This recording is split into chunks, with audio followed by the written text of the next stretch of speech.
Here are the top stories for today, July 26, 2021. Looking back and moving forward, President Rodrigo Duterte wraps up his administration's achievements in his final State of the Nation address. He also asked Congress to pass key measures for the betterment of the lives of the people. One with efforts towards recovery, Congress vows to prioritize measures to beef up COVID-19 response and help sectors adapt to the changes brought by the health crisis. Peace for Development, we take a look back at the Duterte administration's efforts towards a comprehensive peace process. And no let-up, the government continues to crack down on corruption in pursuit of better governance and improvement of the people's living conditions.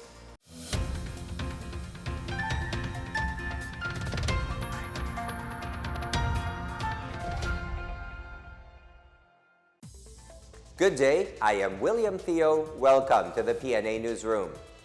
Looking back and moving forward, this was how President Rodrigo Duterte summarized the past 5 years of his term in his final State of the Nation address. These include COVID-19 pandemic response efforts, relentless fight against illegal drugs, and the getting rid of corruption in the government. The president also summarizes his deep concern for the welfare of the Filipinos. Administration, I said, will implement a human approach to development governance in our people's welfare in the areas of health, free education, adequate food and housing, environmental preservation, and respect for the culture. I bore no illusions that steering a nation towards a comfortable life for every Filipino would be easy. Indeed, the past 5 years have truly been challenging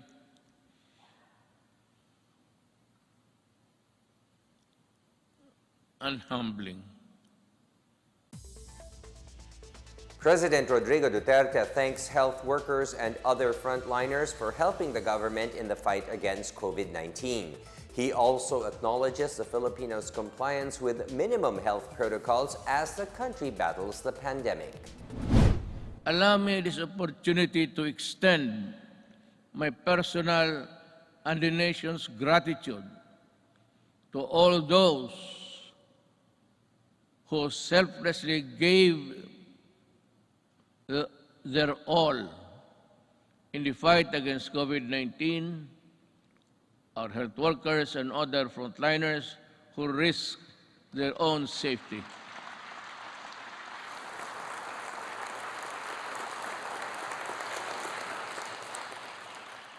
To keep our essential health services and our food supply chain running. The fight against corruption has been one of the thrusts of the Duterte administration. In his 5 years in office, President Rodrigo Duterte has crafted various measures to clean up corruption practices, improve government services, and involve the public in fighting corruption. Marita Moaje has the story. It has been over 5 years since President Rodrigo Duterte vowed to rid the government of corrupt officials and employees.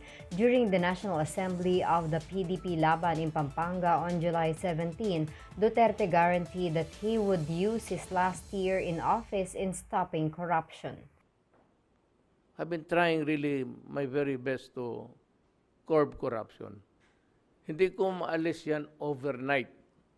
But I have made a little progress in terminating, dismissing individuals. I cannot abolish offices, but I can dismiss employees for their malfeasance. True to his promise, Duterte has signed documents promoting his anti-corruption drive. Republic Act 11302 provides simplified requirements, streamlines government transactions, and shortens the time needed.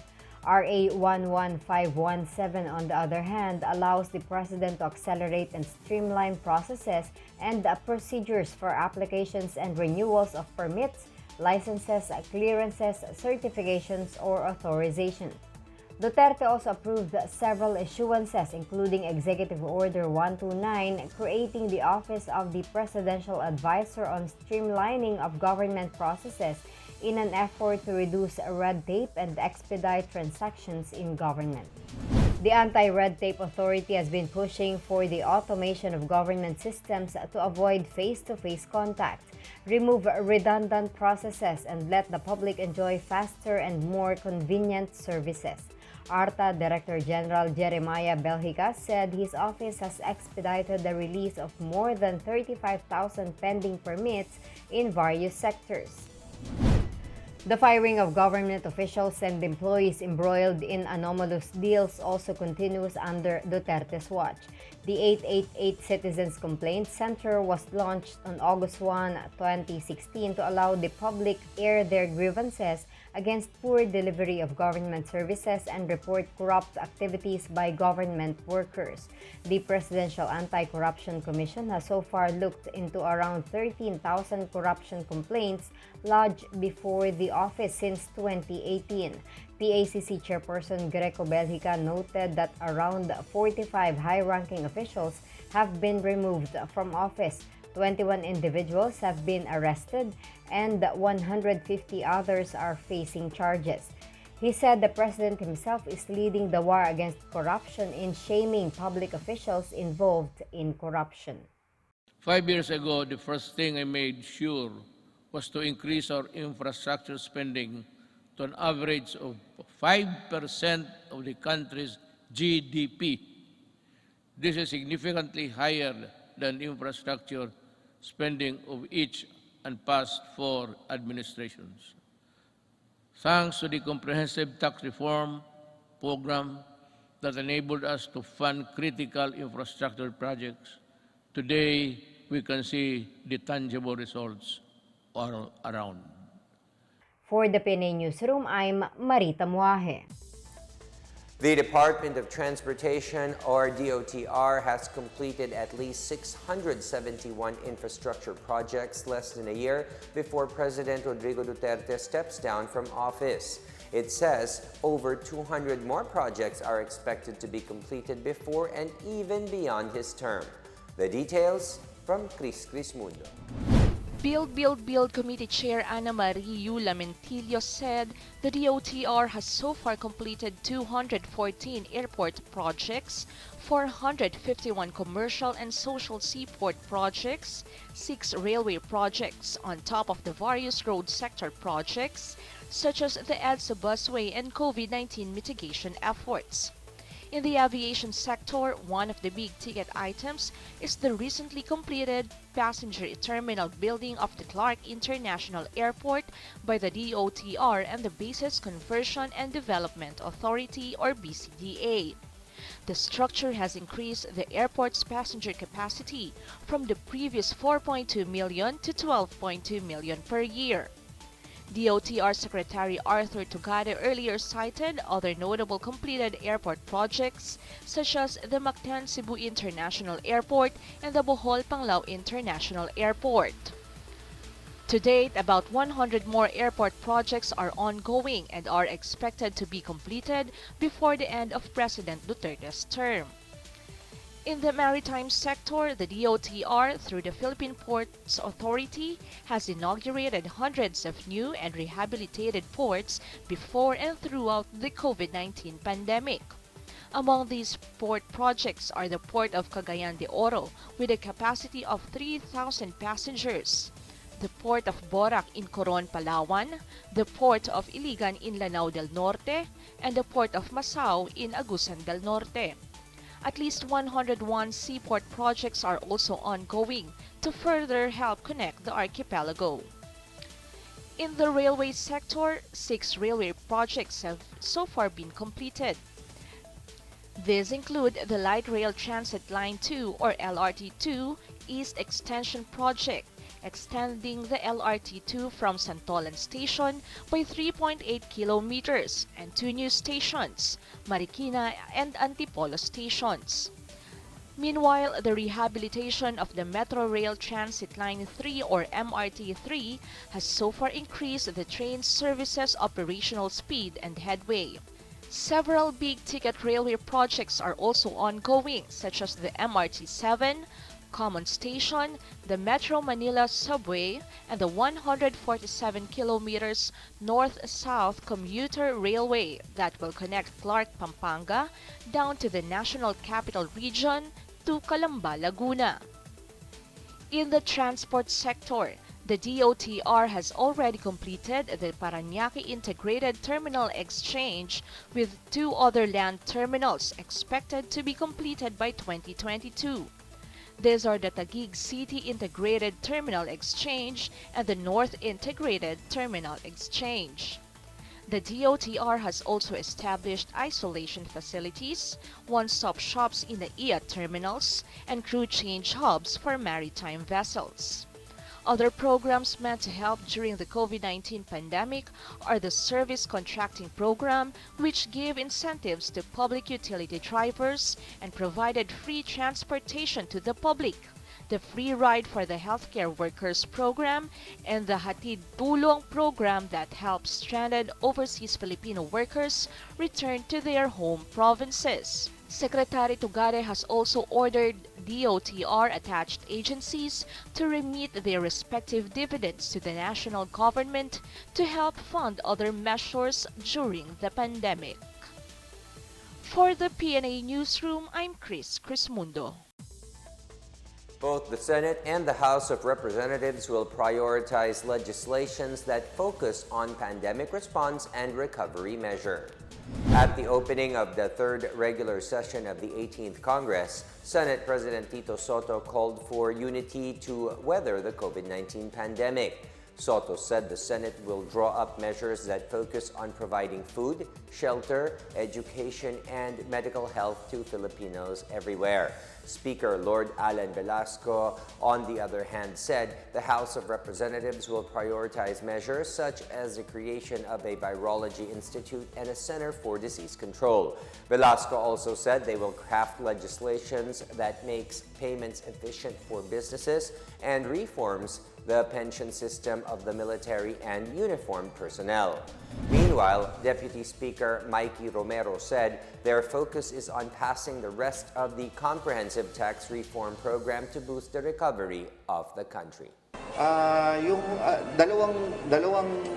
Dalawa ang priority ng ating House of Representatives. No? One is ang ekonomiya natin, and ipapasa po natin yung mga comprehensive tax reform programs, which is Create and Feast, no? Yung package 2 ng ating tax, yung nagbababa po ng ating corporate income tax from 30 to 20 to 25, no? Pangalawa ho, yung mga ayuda, yung pagbibigay ng tulong sa ating mamamayang Pilipino, yan din po ang pagkakaabalahan ng ating legislatura ngayon. No? Kasama na po dyan ang Bayanihan 3. Supporters of President Rodrigo Duterte staged their own mass actions ahead of his final State of the Nation address. The groups called League of Parents of the Philippines and the Liga Independencia Filipina marched from Moraita to the iconic Mendiola to express their desire to remove Makabayan bloc in the Congress. They said this bloc is allegedly front organization of the Communist Party of the Philippines. The groups also lauded the government for its relentless efforts to end the over 5-decade problem of communist insurgency in the country. Meanwhile, Muslim groups also expressed support for the president through banners and placards along Commonwealth Avenue in Quezon City. They said they are hoping for the extension of the Bangsamoro Transition Authority until 2025. Some groups of riders also expressed their support for President Duterte as they carry banners and placards. Still to come, let us know more about the accomplishment of the current administration in achieving long-lasting peace in the country. And the fight against the communist groups has always been a success as the government finds ways to bring a fresh start to former rebels. Details ahead, this is the PNA Newsroom.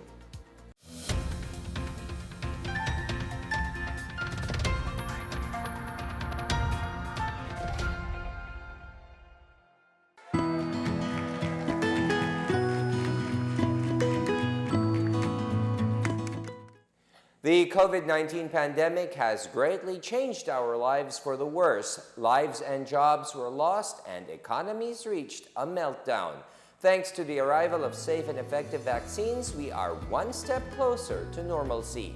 It's time to do our part, get vaccinated for our safety and for our recovery.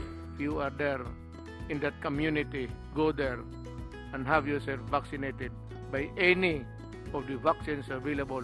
They are all potent, they are all effective. I would like to appeal to all our kababayans, please get vaccinated against COVID-19 and be the government partner in preventing further spread of the disease. I encourage you to get vaccinated as soon as possible time. These vaccines are safe and they are the key to reopening our society. The need for international solidarity and cooperation cannot be made clearer than this pandemic because everyone is safe. No one is safe globally until everybody is safe. Vaccines work.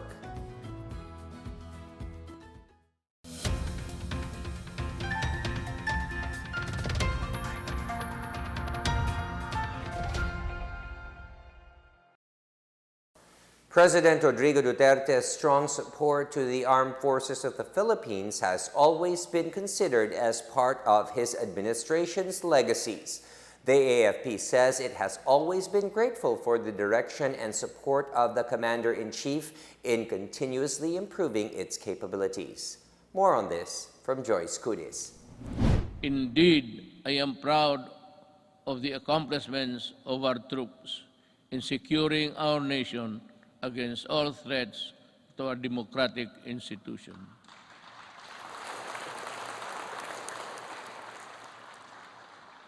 But peace must be realized.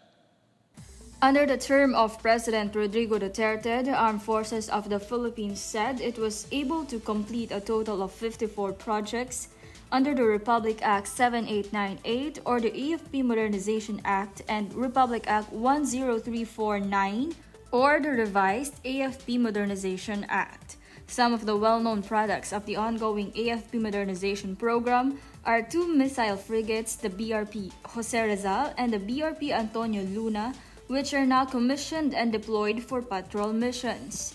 The AFP was also provided with fighter aircraft and two anti-submarine helicopters. The AFP also procured Polish-made Black Hawk helicopters, of which 10 units are now in the country, with the remaining 5 to be delivered within the year.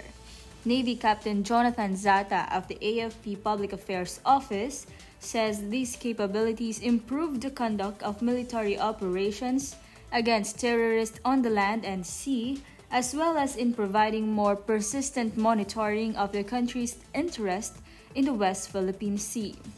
Earlier, AFP Chief General Cirilito Sobejana said the military will accelerate its modernization program to be at par with its regional counterparts. Sobejana estimated the completion of AFP modernization at 60%, adding that a lot of modern weapon systems and equipment for the military are in the pipeline.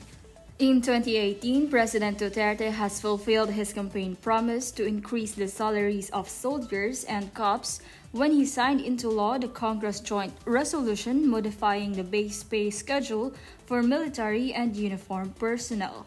Overall, the salary adjustments resulted in a 58.7% average increase for all military and uniformed personnel ranks. Defense Secretary Delphine Lorenzana also cited the President's continuous support of the AFP modernization program. He said military personnel can focus on their job better if they know they can adequately support their families with their salaries and at the same time do their mandated duty with the new equipment acquired. For the PNA Newsroom, I am Joyce Cudis. The comprehensive peace process under the Duterte administration has been intensified as the president is committed to achieving long-lasting peace in the country. The details from Laid Kabagani.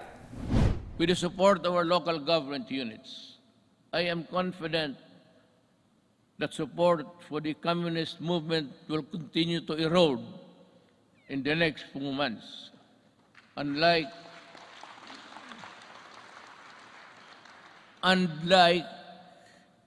the decades-old Moro rebellion in Mindanao, we also bring an end to the armed struggle of the communists once and for all.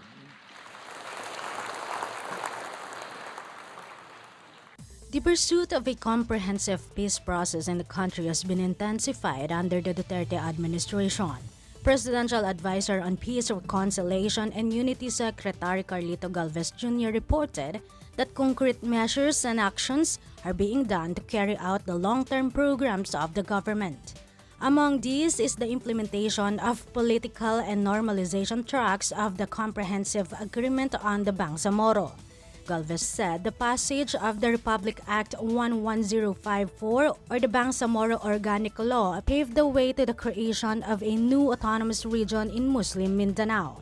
Through the Bangsamoro Normalization Track, some 12,145 former combatants of the Moro Islamic Liberation Front have undergone the process of decommissioning, with 2,175 weapons and 617 ammunition surrendered to the security forces. Meanwhile, the creation of the National Task Force to End Local Communist Armed Conflict, or the NTF-LCAC, has provided a safe space for constructive engagement within communities infiltrated by communist terrorist groups. Galvez says that through the NTF-LCAC, the government has successfully dismantled the Kilusang guerrilla Sierra Madre of the New People's Army. Moreover, the closure agreement with the Kapatiran group called Revolutionaryong Partidong Manggagawa ng Pilipinas, Revolutionary Proletarian Army, Alex Bongcayo Brigade at Tabara Paduano Group paved the way for a fresh start for some 724 Kapatiran members who have received livelihood settlement grants amounting to 50,000 pesos each. 266 of them received training under the Community Defense Program and are deployed to their respective communities in Negros and Panay Islands as peacekeepers. In the Cordillera region, the 508 former members of Cordillera Budong Administration Cordillera People's Liberation Army, as well as their next of kin, have been employed as forest guards following their closure agreement with the government. And lastly, the government has also pushed for social healing and peace-building programs in war-torn communities. Galvez said efforts are currently being effectively carried out in Marawi City, such as the implementation of the Payapa at Masaganang Pamayanan or the Pamana program. Under the program, over 4,000 developmental and socio-economic interventions are being carried out in pursuit of just and lasting peace and sustainable development in the area. For the PNA Newsroom, I'm Laid Kabagani. The National Task Force to End Local Communist Armed Conflict, or NTF-LCAC, is said to accomplish more than any other administrations in neutralizing the Communist Party of the Philippines. Marita Mawahe reports on the following programs of the task force as the country gears towards an insurgency-free nation. Everybody in this country are paying taxes to the communists. The Communist Party earns billions, but pass on a little to their fighting men who die for an ideology that is so rotten and corrupt. The cadres, and most of them belonging to the indigenous tribes of our country, are fighting a losing battle between the communists and the government. They waste lives, they enlist children, and they are proud of it, but they deny it. National Security Advisor Secretary Hermogenes Esperon Jr. said the NTF-ELCAC has been very effective and decisive in addressing the root causes of the 52-year-old insurgency in the country. He says the task force finally brings an end to the senseless armed conflict and attain an inclusive and sustainable peace all over the country. Among its latest triumphs include the designation of the National Democratic Front or NDF as a terrorist group. This designation has empowered the Anti-Money Laundering Council to issue a freeze order on all the accounts and the assets related to the NDF. The NTF-ELCAC has also weakened and finally limit the movement of the whole CBP-NPA-NDF and its many front organizations. Esperon, who also serves as vice chairman of the task force, said their main focus now would be on the effective implementation of the 16.44 billion pesos Barangay Development Program, which was directly given to the local government units by the Department of Budget and Management. NTF-ELCAC Assistant Spokesperson for the Public Affairs and on Indigenous Peoples Concerns, Gay Florendo, said the IP communities, being the most marginalized and the most affected sector in this armed conflict, have been recipients of several intervention efforts of the government. Among these are the provisions for housing, the construction of the last-mile schools, the ongoing housing project for the IP in Davao del Norte and Cagayan de Oro City, the closure of Salugpungan schools, the establishment of barangay health stations, and the electrification of 40 sitios by the National Electrification Administration. In 2020 alone, the task force has built 8,339 bridges and 32,933 kilometers of roads in 2018, 8,410 bridges and 33,018 kilometers of roads in 2019, and 8,496 bridges and 33,119 kilometers of roads under its Infrastructure Development Program. The NTF-ELCAC, through the Department of Agrarian Reform, has awarded hundreds of Certificate of Ancestral Domain titles, IP rights holders, and Certificate of Land Ownership awards from 2018 to 2021. Other ancestral domain areas are being processed for awarding too. Meanwhile, the task force, through its Peace, Law Enforcement Development and Security Program, has dismantled 16 guerrilla fronts and 6 regional guerrilla units, while 5 were weakened, filed international humanitarian law violations against the CPP-NPA-NDF EO-70 orientation for officials of the Bangsamoro Autonomous Region in Muslim Mindanao, and the rescue of trafficked IP students in Cebu, among others. With its poverty reduction, livelihood and employment program, the NTF-ELCAC has given livelihood training to 194 barangays, while skills training was provided to 710 barangays in partnership with TESDA, DepEd, and various agencies. The task force also installed solar lighting and charging systems, established cooperatives, distributed funds to agrarian reform beneficiaries, established vegetable and poultry farms, provided livelihood kits to former rebels, and set up project IPs in IP communities. Esperon said putting an end to the insurgency is one of the legacies of President Rodrigo Duterte that should be continued by the next administration. The insurgency problem is not the problem of any person.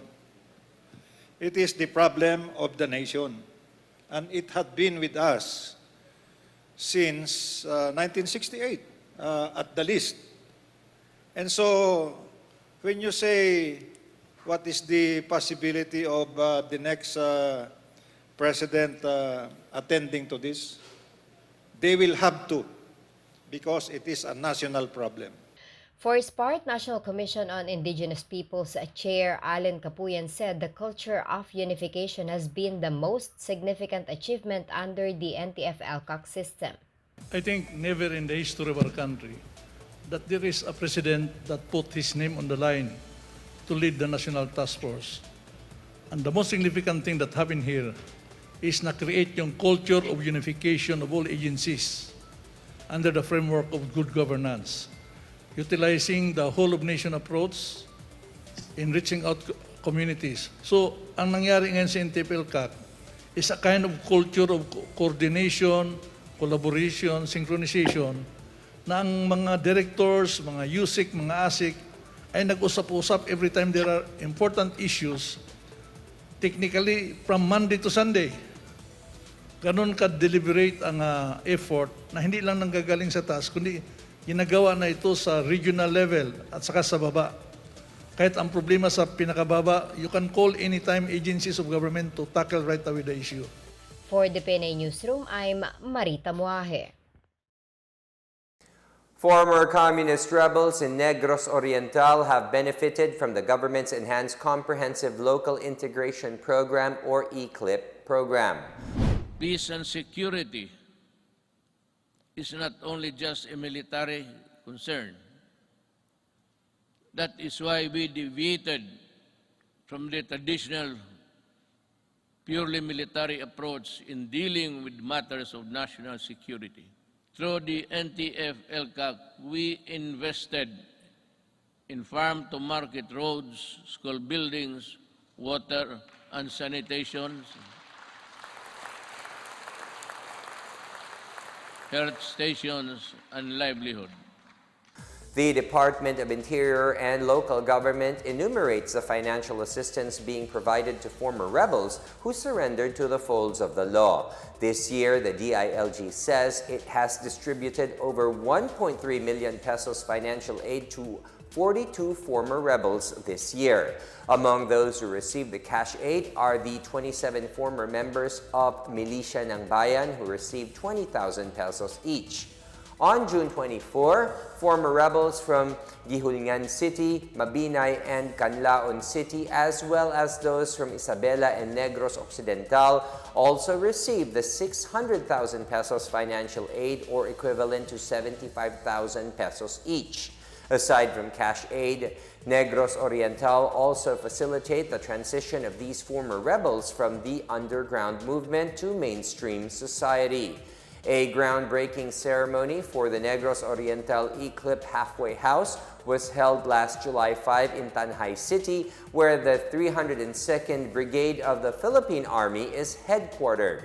The facility houses rebel returnees for their rehabilitation and healing sessions, as well as education and skills training activities.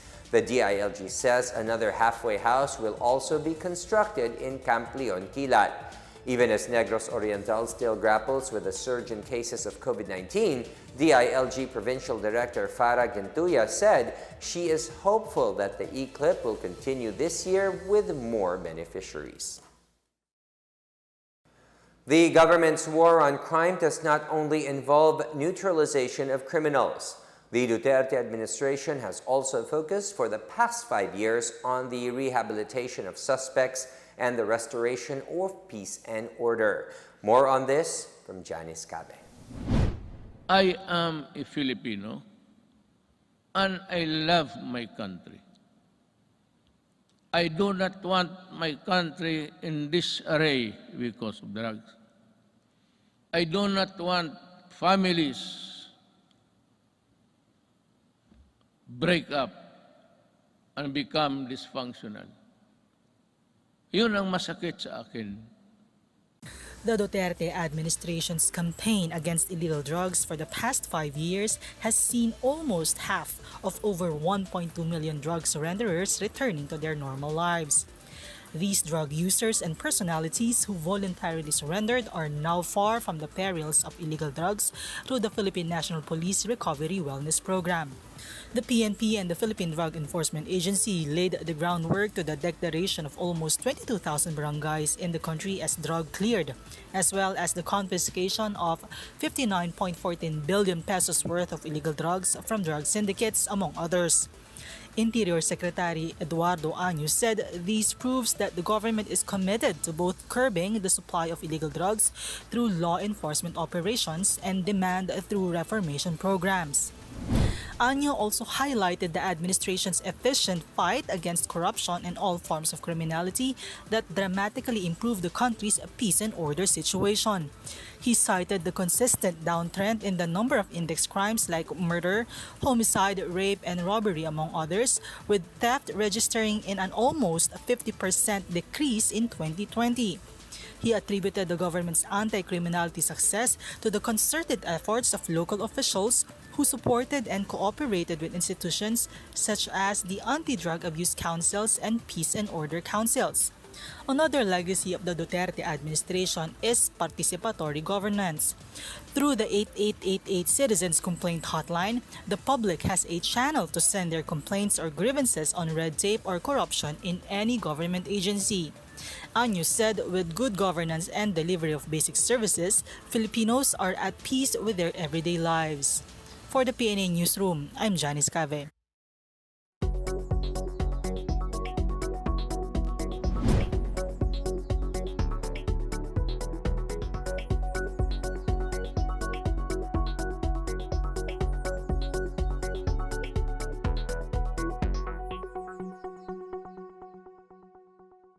Up next, let us know if the country's internet service has improved under the Duterte administration. And we will also find out why more overseas workers are all out in supporting him. Back after a quick break, stay with the PNA Newsroom.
You're still watching the PNA Newsroom. The Philippines has begun to experience faster, wider, and better internet service all through the efforts of the Duterte administration. This is due to improvements in telecom infrastructure and connectivity and the drive to bring internet to the farthest reaches of the country. Chris Mundo has the story. The Philippines' 7,107 islands are now connected more than ever with faster internet speeds, better mobile and broadband coverage, and free Wi-Fi networks in some of the most remote parts of the country. Less than a year before the end of President Rodrigo Duterte's term, the Department of Information and Communications Technology has led a change in improving the country's connectivity.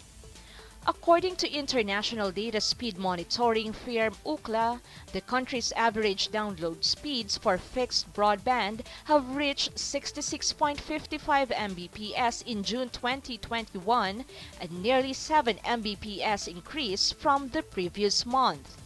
Compared to an average of 7.91 Mbps download speed back in July 2016, this shows an over 7-fold increase. As of June 22, 2021, PLDT and Smart have secured around 22,000 fixed and wireless permits.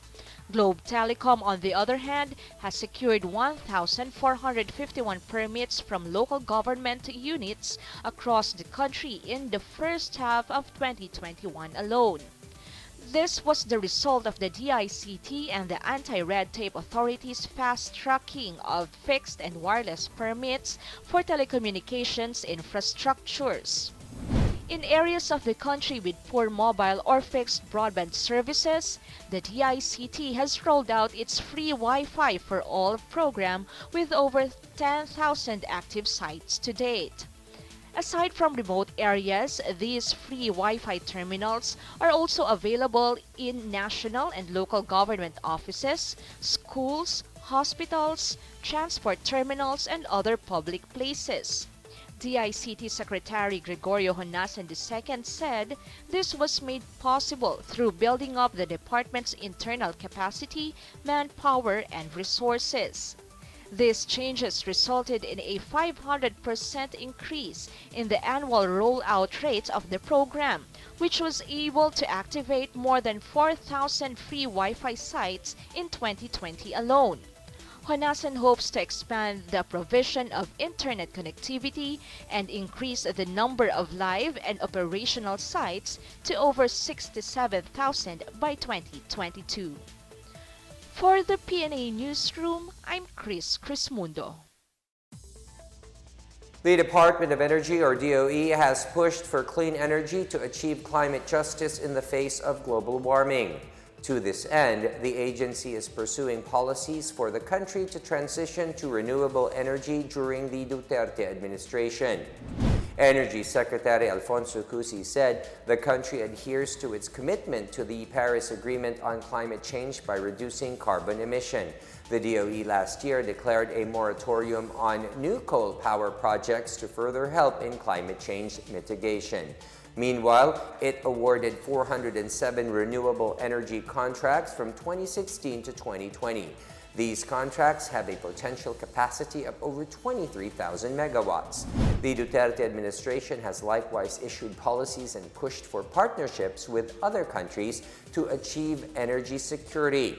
The DOE said President Rodrigo Duterte's decision to lift the moratorium on oil and gas exploration in the West Philippine Sea will help in finding new sources of clean energy for the country. The DOE also partnered with Australian and Japanese companies to pursue hydrogen as a future energy source. Furthermore, the government now allows 100% foreign ownership of large-scale geothermal projects in a bid to promote new energy sources. Overseas Filipino workers have always been touted as modern-day heroes. More than lip praise and generic promises, the Duterte administration introduced concrete policies to protect the rights of OFWs. This being one of the moves that broadened the country's ties with the rest of the world. Janice Cave has the story.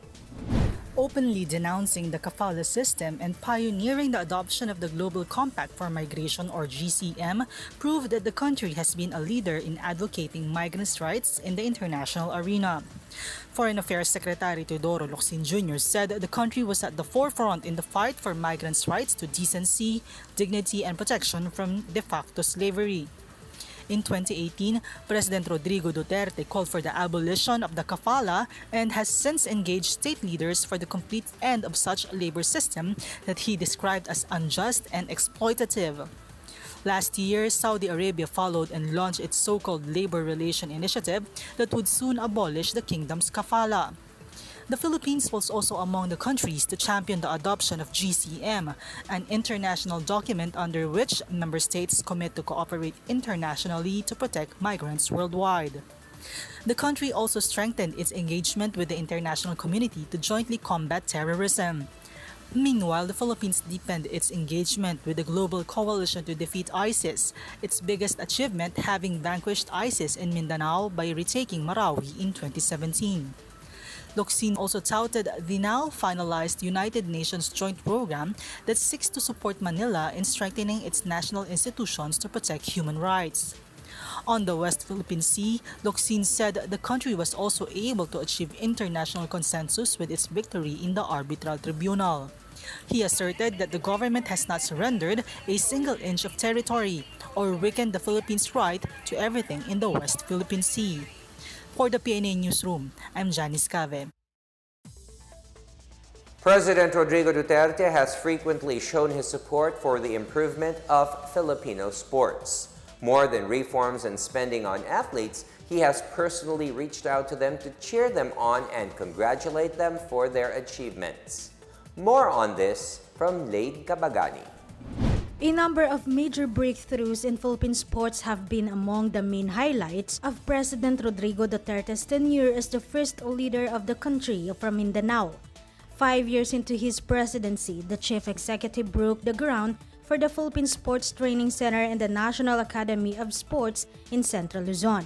The NAS will be situated at the new Clark City Sports Complex in Capas. The athletic stadium will serve as the temporary home of Philippines Football League Club United Clark for the 2022 season, while its home field is being built in Angeles. But Philippine Sports Commission Chairman Butch Ramirez highlighted something that has been somehow overlooked by many. Ramirez said, since his overwhelming victory in the 2016 presidential elections, Duterte has been the guest of honor in all Palarong Pambansa opening rights in the past. The 2019 SEA Games hosting is something that Duterte can be proud of too.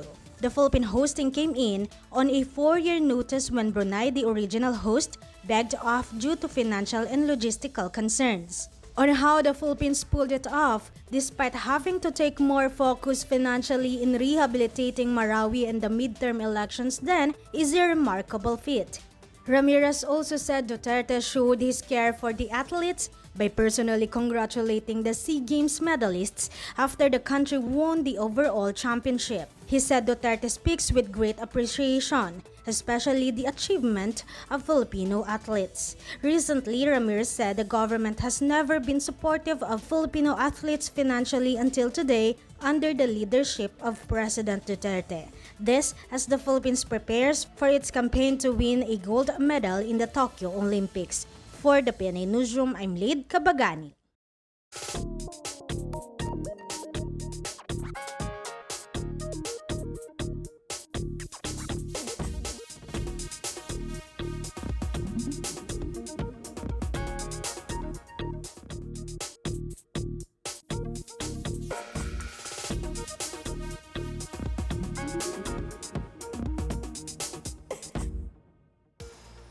Let's take another look at today's biggest stories. Looking back and moving forward, President Rodrigo Duterte wraps up his administration's achievements in his final State of the Nation address. He also asked Congress to pass key measures for the betterment of the lives of the people. One with efforts towards recovery, Congress vows to prioritize measures to beef up COVID-19 response and help sectors adapt to the changes brought by the health crisis. Peace for Development, we take a look back at the Duterte administration's efforts towards a comprehensive peace process. And no let-up, the government continues to crack down on corruption in pursuit of better governance and improvement of the people's living conditions. As Filipinos, we all have a vital role to play in preventing the spread of COVID-19. So remember, wear your face masks and face shields, wash your hands often, practice safe physical distancing, go out only for essential reasons, and get vaccinated as soon as possible to protect ourselves, our families, and the community. Together, we can beat COVID-19.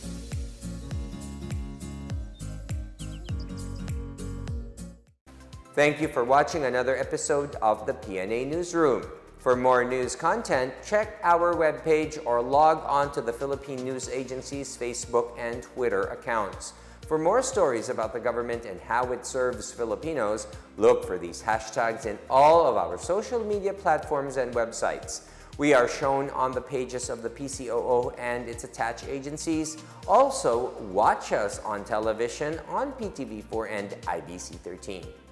And that's your daily dose of the biggest stories that you need to know from the PNA Newsroom. We tell stories that inspire change. I am William Theo. Good day to everyone.